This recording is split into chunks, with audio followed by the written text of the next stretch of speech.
Have you read and studied and thought about what you need to do to be a more effective leader? My next guest suggests that a good place to start would be thinking a bit less about you and more about the people around you. She is Ann Morris, executive founder of the Leadership Consortium and co-author of Unleashed, the Unapologetic Leader's Guide to Empowering Everyone Around You. Welcome to the Business of Giving, Ann. Thank you, Denver. It's really great to be here. So, Ann, how do you define leadership? Well, the working definition we use is that leadership is about making others better as a result of your presence, and then making sure that impact endures into your absence. Mm-hmm. Do you think that people have incorrect notions and assumptions about leadership where they're just missing the point? Well, I do think that's a fair statement. You know, there's a lot has been written about leadership. So one of the questions we get is why bother writing more about it? But one of the reasons we actually took up this project was that in our experience, a lot of people were walking around with the idea that leaders were the most important person in the room. And they, if you're doing it right, then you're really at the center of the action. And we wanted to challenge that fundamental idea and say, listen, if you're doing it right, you're actually the least interesting person in the room. You know, and the leaders who get this right and have enduring impact wake up every day truly focused on how to set the people around them up for success. So what difference do you see in the leadership of someone who is focused on themselves to become a better leader, or as you refer to it, a mirror, Yep. compared to somebody whose primary focus is the people around them, a window? What's the difference have you noted? Well, I think we are very competitive people. You know, Francis, my co-author, Francis Fry, and so we are relentlessly focused on outcomes, and would challenge anyone who disagreed with this notion to just compare the leadership outcomes of leaders who are all about themselves versus leaders who are truly focused on other people. One simple test, if you look around, is performance around this pandemic. And if you look at the leaders who are really getting it done and making their societies safer and bringing their economies back online, it's the more empathetic leaders among us. And it's the ones who you can tell in the way they speak and the way they act and the decisions they make and the way they have inspired their own people to change behavior, which is incredibly difficult. Those are the leaders who are focused on others. Full stop. You know, human beings can be surprisingly unaware of their own behavior. So I'm sure there's a lot of leaders who are listening to this saying, it's those guys over there. It's not me. Yeah. But what are some of the telltale signs that a leader is too focused on him or herself, too self-absorbed? Yep. I mean, in the book, we pause for a lot of top 10 lists. So I think somewhere in chapter 1, I believe there's a top 10 list of signs that it's all about you. But one simple one is if anyone has ever said, you know, that you are the star of your own show. And of course, we are all guilty of that as human beings, as periodically becoming the stars of our own show. But it's a great metaphor, and we love this idea of movies, which I think Reid Hoffman first said it. But the fundamental mandate of a leader is to turn off your own movie and really focus on all of the movies going on around you. And we would go further and say, make sure that those movies are Oscar worthy. But that's the idea, is to turn that focus from being, you know, self-interested to being other interested, and the results are going to follow. Yeah, that's a great pattern is really by the clear. way. Yeah. You also talk about in the book how trust is the foundation of leadership, and I think that many people realize that, but they're certainly unsure as to how they can improve their level of trust, at least in the short run. It seems like you got to build trust over years and years and years. So the question is building trust as a leader actionable? Highly actionable, Denver. And it's we have a whole chapter on it. It's one of the reasons we spend so much time on it. I mean, historically, you know, we've had a discussion about trust, and no one would reject the idea that trust is important to leadership. But it's been this amorphous, messy, kind of esoteric concept. I mean, what is trust? Yeah. And so we really went after the literature. We looked at patterns in the work we were doing. We've spent a couple decades working to make organizations better, all shapes and sizes and missions. And we found that there was a clear pattern around trust, that it was really driven by three things. One is empathy. Do people around me believe that I'm truly in it for them? Second is authenticity. Do people believe that it's the real me who's showing up every day? And the third is logic. Like, are the things that I'm saying and doing, do they make sense given the situation that we're in? And so we break it down to those three, we call trust attributes. We call it the trust triangle. In the book, we have a diagnostic to figure out, all right, which one of these, in situations where trust has broken down, which one of these three attributes, empathy, logic, authenticity, are getting wobbly.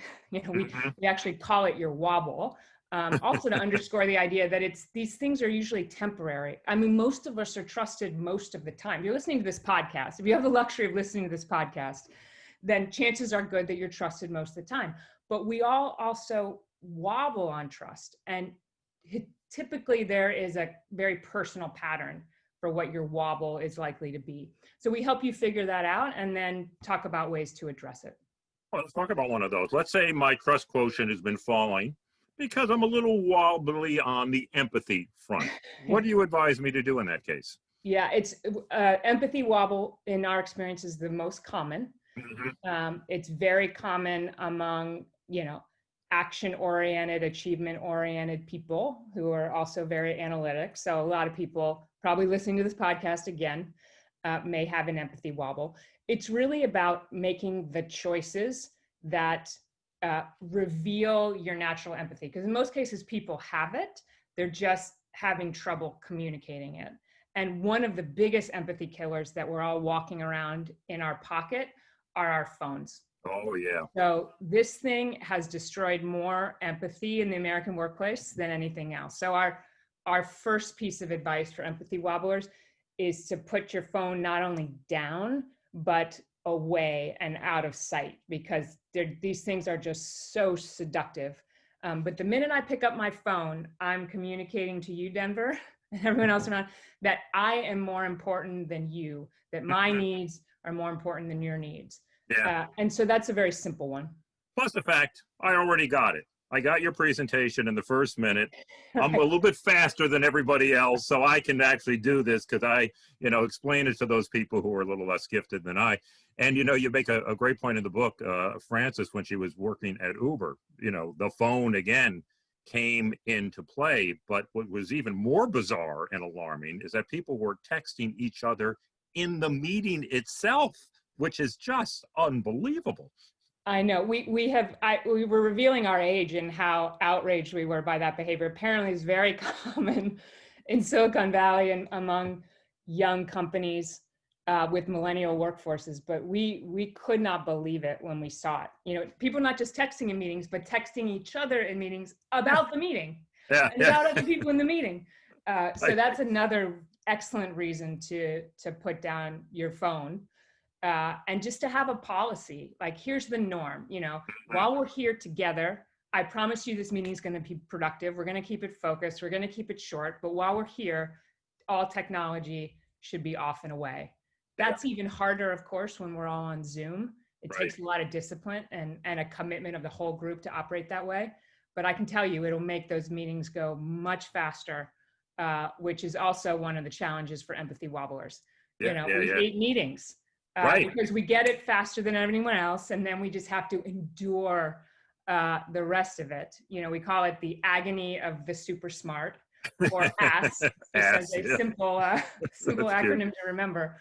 So for people who are really want to go after an empathy wobble, a meeting is another great laboratory to really push yourself and not just put your technology away, but as soon as you get bored in that meeting, as soon as you've gotten the concepts or made your point or do what, the things that you want to do that keep your attention, to really push yourself to stay with the group and help everyone else around you get the ideas.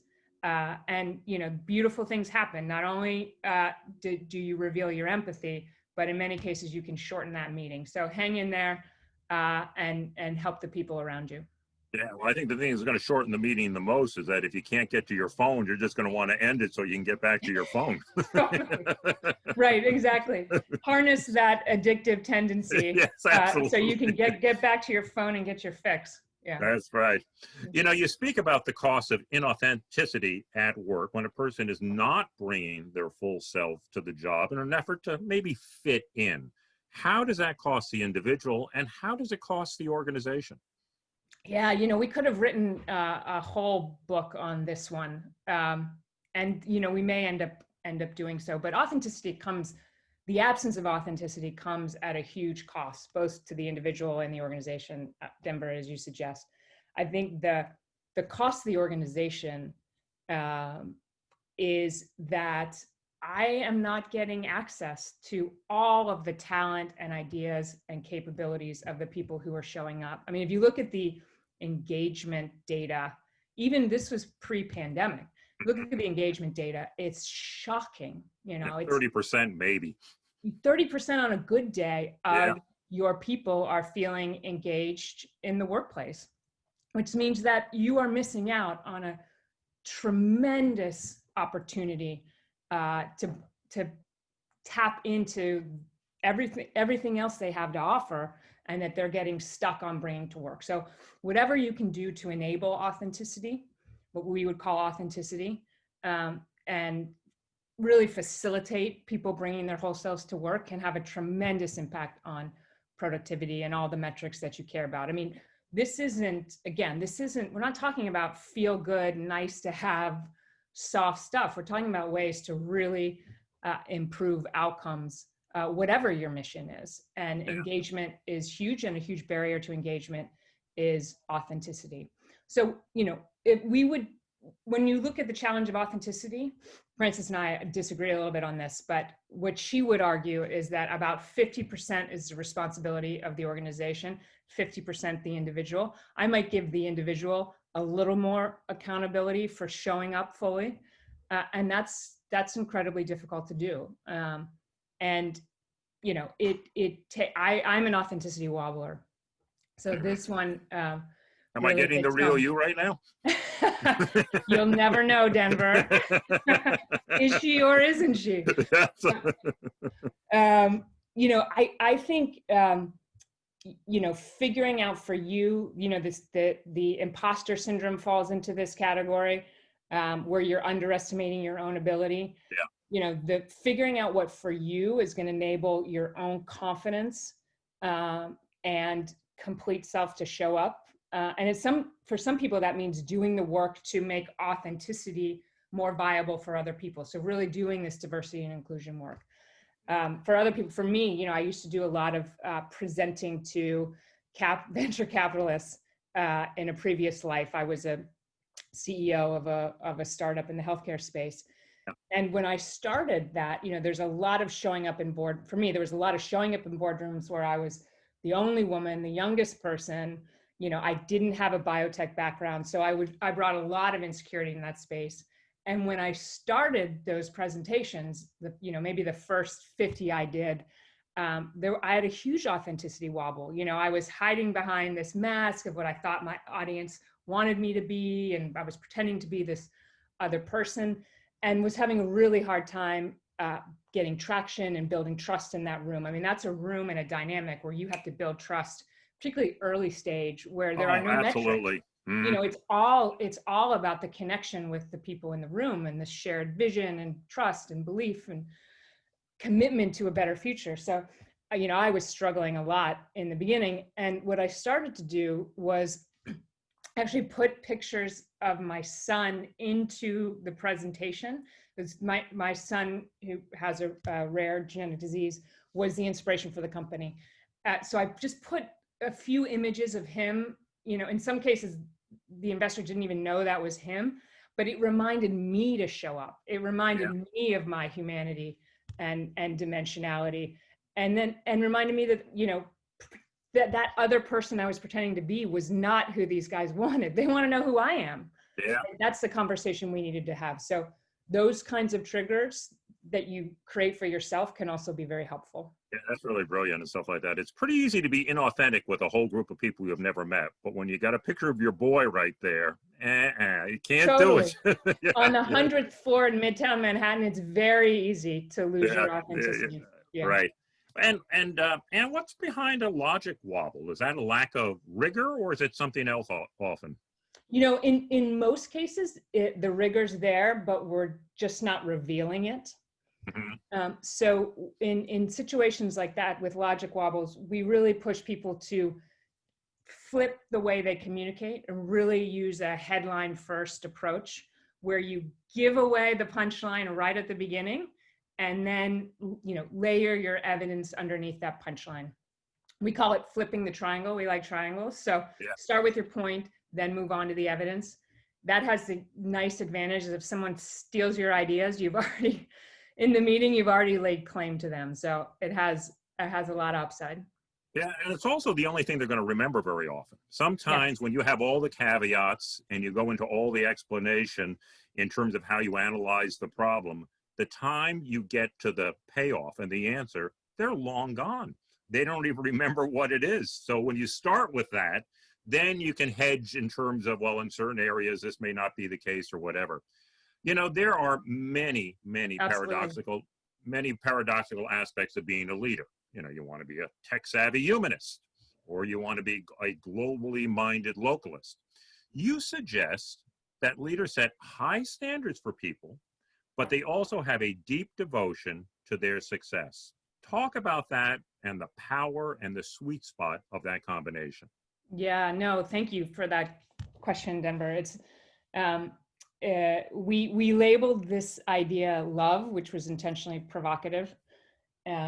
We started out calling this chapter tough love, which really Mhm. captured the tension. I mean, in a lot of times leaders feel like there is this built-in trade-off between revealing a total devotion and commitment to their team and then also holding them accountable with very high standards and demand for performance. Mhm. But another pattern we saw is that the leaders who are really thriving and creating environments where people are succeeding time and time and time again, they are able to hold those two alleged tension points at the same time. So rather than seeing those two as contradictions, they're really saying, listen, I can reveal deep devotion and also high standards at the same time. And, you know, historically, you know, we actually go all the way back to the ancient Romans for this idea, and they called this idea justice. Mhm. So they called, you know, high standards severity and deep devotion fidelity, and the combination of the two justice. So we talk about it as justice and update it into, you know, this modern notion of love, but it's really about demanding both at the same time, and that's really the sweet spot, as you suggest. And someone who has found that sweet spot has been Lisa Sue of Advanced Micro Devices. Tell us about her. Thank you for that question, Denver. The AMP story is a really exciting story. It's one of the most exciting turnaround stories in the last 10 years. The company was near bankruptcy, and Sue came in and led it to truly exceptional performance. And one of the ways she did it was through a rule she called the 5% rule, which was the commitment to get 5% better at everything they did every time they did it. And we see it as a beautiful example of leading in justice and leading in love, because it revealed extraordinary standards for her team. I mean, a relentless commitment to excellence, but it also wasn't 50% better, you know, or 80% better, or some standard that was absurd. It revealed that she understood what was possible for her team, but she was also pushing them to their limit every single day. Mhm. And another one of your top 10 lists in the book are 10 ways to set higher standards tomorrow. Give us just one. Yeah, you know, we threw in these top 10 lists because, you know, people, depending on where you naturally land in this 2x2. So I'm a fidelity dweller. I want to be totally devoted and not hold you accountable for everything. Like, good try, team. Yeah, yeah. That's my natural bias, and I have to Mhm. really push myself to the upper right. on the standards front. So one way to do that is to explore group goals. So if you're having trouble holding one person accountable for their performance, to make it a group commitment to excellence and a group commitment to getting better, and say, let's bring the team together and say, what are we going to get better at? And then let's get together and again next week and see how we do. Yeah, so that's a simple one that can break through the emotional barriers to excellence. Yeah, a good successive approximation to getting you there. You know, in the book, you discuss a time when it really isn't about you, and that would be the chapter titled Absence. I mean, you're not even there. And there are two powerful leadership levers you discuss when you're not there. One would be strategy, and the other would be culture. I'm going to ask you a question about each if I can. First, of course, strategy. You know, people in the organization, they often do not understand the strategy well enough to inform their decision making. How can leaders more effectively communicate that strategy, not just to the leadership team, but across the organization? Yeah, we see this a lot, Denver, where strategy is a discussion that happens among, the most elite leaders in the organization, in the rarefied air of a boardroom or a CEO's office. But then very little work is done to get the message out to the people who really need to hear what that strategy is, which is the people on the front lines and the people making decisions in your absence, right? And that's when we talk about leading in your absence, we're really talking about leading at scale. Like, how do you influence the discretionary behavior of people you may never even meet, but are really the ones making the calls about how to bring that strategy to life? So one place we push people to look is to just think about simple communication tools, and one that's surprisingly effective in our virtual era is written strategy books or booklets, and we've seen, and they're so it's almost provocative to use paper right now, which is also why they can be really effective. So even though you're not in an office building, consider mailing your team, some beautiful, quick document. We've seen people use cartoons. We've seen people use, beautiful images, almost like a mood board that comes to life in a book that makes the strategy very, very clear. It should be easy to repeat, easy to understand, really make the case for, okay, what's the change mandate going forward? How are things going to be different? What's the logic of the strategy? You're really putting it in terms that people can understand. We talk about Shark Tank in the book as a really interesting laboratory for thinking about strategy ideas, because people have to come on the show. They have to make the strategy of their enterprise very clear, not just to the judges who may not have a background in a similar industry, but also to the studio audience. And if you can get your strategy like Shark Tank worthy, then you're on the right track. Yeah. I like Shark Tank because it reminds me of Andy Duke's book, Thinking in Bets. There's really no biases coming in among those judges. They're looking on how they can maximize their money. And, we always can say it's a good idea or a bad idea and have our own opinions. But when you put your money on the line, you pretty much are going to give you the straight, honest truth. And I think Shark Tank is just a perfect example of that. And when you're talking about paper before, you reminded me what you also talked about in terms of Amazon, that they don't use those slide presentations, but they're usually double page, 6-7 pages of writing out a strategy. And that really forces you to think when you have to actually write sentences and paragraphs. Oh, absolutely. I mean, I continue to believe that writing is the greatest tool for human thinking that we've invented. And you see Bezos embracing that in a lot of ways. I mean, his letters to shareholders are beautiful examples of communicating strategy to your whole stakeholder ecosystem. But yeah, the Amazon ritual, strategy ritual, which is, we're now many, many years into this, and you could just look at the outcomes and come to your own conclusions. But yes, they're very structured, 6 or 7 page memos. Everybody comes into the meeting, they've read the memo, technology off and away, and then they really debate the ideas.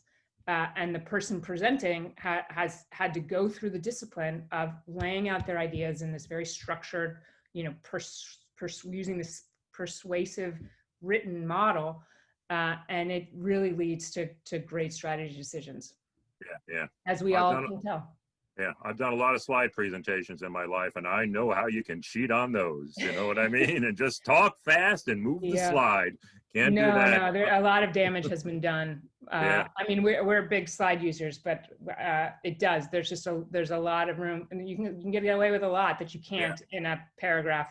Right. No shortcuts in a paragraph. You know, the other is organizational culture, and that really helps guide discretionary behavior. And the latter part of the book, Anne, I really found to be wonderfully prescriptive. I mean, you're really laying out things both from the academic research, but hands-on experience, the kind that Francis had at Uber. And you put that all together and you present the Culture Change Playbook. What are some of the elements of that? Yeah, and I'll just add, Denver. Yeah, if love and belonging and those words turn you off, read the last 2 chapters first, which are strategy and culture, and then come back to the beginning of the book and let us take a swing at some of these other ideas. But the Culture Change Playbook, I mean, it really came out of work that we've done trying to change the cultures of organizations very quickly. So, you know, Francis was well known for turning around the culture of gender at HBS with her colleagues, with the team of her colleagues, in a very quick amount of, and when I say quick, I mean less than a year. So that's really where we started to push on the ideas. But a key element is to, first of all, figure out what the problem is that you're solving and collect baseline data around the metrics that you care about. So at HBS, for example, it was the achievement. There were demographic patterns in achievement among students and also sentiment. So how students were feeling about the experience. And those are really powerful, and they're actually incredibly transferable outside of the academy. And we use them in lots of organizations and companies where we work. You know, achievement, which you can use, like how much are people paid? How quickly are they advancing? What's the promotion rate? Achievement, and then also how are people experiencing the workplace? So achievement and sentiment. Collect the data. One of the provocative pieces of advice we give next is to not necessarily share the data. And in the age of transparency, a lot of people don't like this advice. But what we found is if you share that data too soon, then you get really pulled into lots of unproductive discussion around what it means, what to do with it. You know, pull a trusted group together, look at the data, reach some reasonable conclusions, and then start running smart experiments. So start piloting solutions to the problem, use the original metrics, see if you're moving the needle, or if you're not, keep going until you are moving the needle. Then reveal both your proposed solution and what we call the devastating data at the same time. So reveal that data at a time when you really have an optimistic way forward and you can pull people along. And then finally, open it up. You were the architect of the pilot, but you're not going to be the architect of the whole solution. So bring the rest of the organization along with you and figure out how to scale it and how to make those solutions even better. Yeah, well, that makes sense to me, because I do get the sense sometimes if you reveal that devastating data right away, the narrative can end right there. And you never get beyond the story. And even if you get beyond the story, nobody will remember it beyond the point when that data went out. And that will then pretty much drive the conversation from here on out. Let me stick with culture for a moment, because there's a lot of concern right now about diversity and inclusion. And I think a lot of leaders at least understand diversity, but they have a much greater challenge in creating an inclusive culture. What path do you suggest they follow in order to achieve that? Well, the first piece of advice we would give is to simply begin. You know, a lot of people get intimidated by how political and emotional the topic of inclusion can be. And, you know, the part of what we do in organizations is just bring like can-do energy to this problem and say, let's just break this down into its component parts.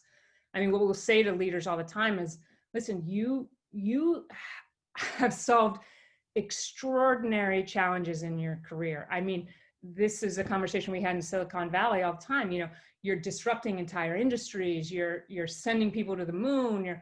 But you are paralyzed in the face of inclusion challenges unnecessarily. So let's just bring that same audacity to the challenge of diversity and inclusion. And often that mindset shift can be the unlock. So just get started. You know, that's the first challenge. Another thing we would say is that, you know, safety is not enough. I mean, the metaphor we use is the inclusion dial that starts with safety and then, you know, moves up to making sure people feel welcome, making people feel celebrated.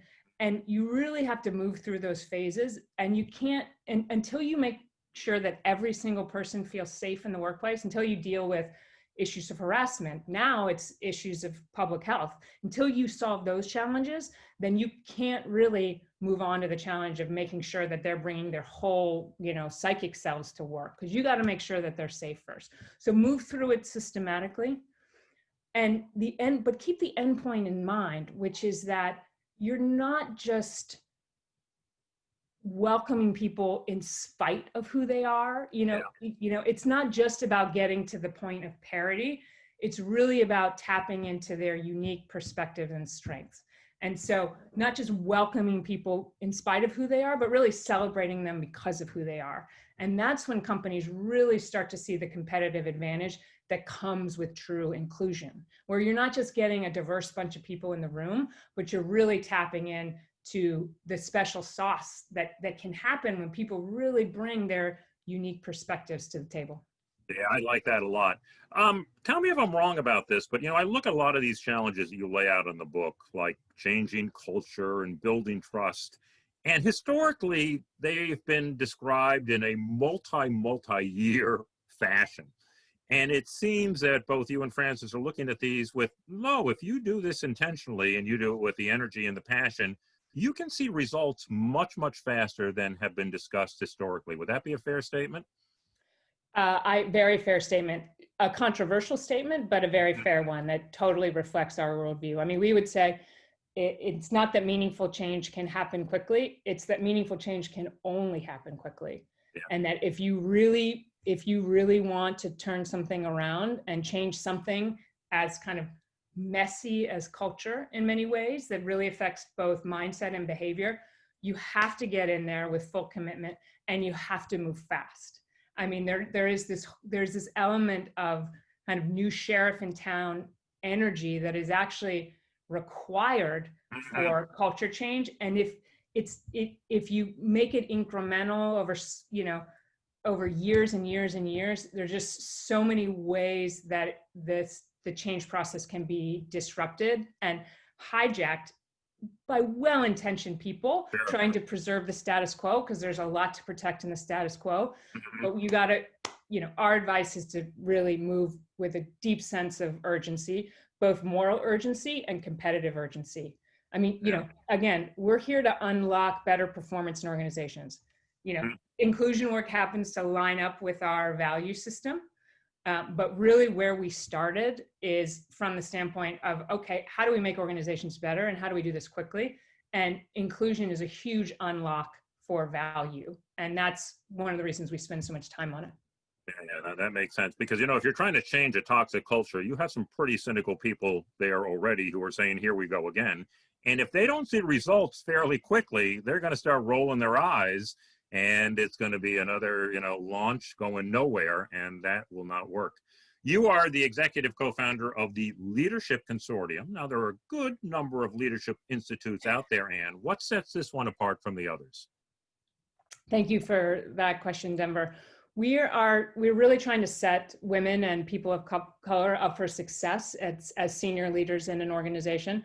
But we're doing it not just by, you know, being experts at the front of the room, and we do collect fantastic experts, you know, to teach, and it's fundamentally a teaching and training experience. But we're also bringing leaders from, you know, many different companies together in one virtual room. And so much learning occurs, not just from the people in the front of the room, but also from each other. So our core experience is something we call the Leaders Program, and emerging leaders from wonderful organizations all around the world show up and go through a 3-month experience and just learn a tremendous amount about what does it mean to take on the mantle of senior leadership. Fantastic. Let me close with this, Ann. The one-time mayor of New York, Ed Koch, was famous for asking his constituents, "How am I doing?" Never how you are doing. And that is the default thinking of so many leaders, thinking about their own performance. And we know how hard it is to break deeply ingrained habits. So what exercises, drills, hacks, or advice do you suggest to leaders who find themselves slipping back to focusing on themselves and not those around them? Well, Denver, of course they should read our book, Unleash, the Unapologetic Leader's Guide to Empowering Everyone Around You. But the other thing I recommend is to really build a team. And we say team, capital T, which is to surround yourself with a small group of people that you regularly check in with, who are in touch both with your audacity and your insecurity. And to really push you and hold you accountable, we suggest recruiting from outside your organization. It helps to have peers. If you're a CEO, there should be some CEOs on that team, but really regularly check in with your team to keep yourself honest and keep yourself on the road to impact and what you derive the most meaning from working, which is, we would argue, setting other people up for success. The book is Unleashed, the Unapologetic Leader's Guide to Empowering Everyone Around You. It's gotten rave reviews, and all leaders and aspiring leaders would do themselves a favor by picking it up. Thanks, Ann, for being here today and sharing these insights. It was a real pleasure to have you on the program. Thank you, Denver. It was so energizing to have this conversation with you.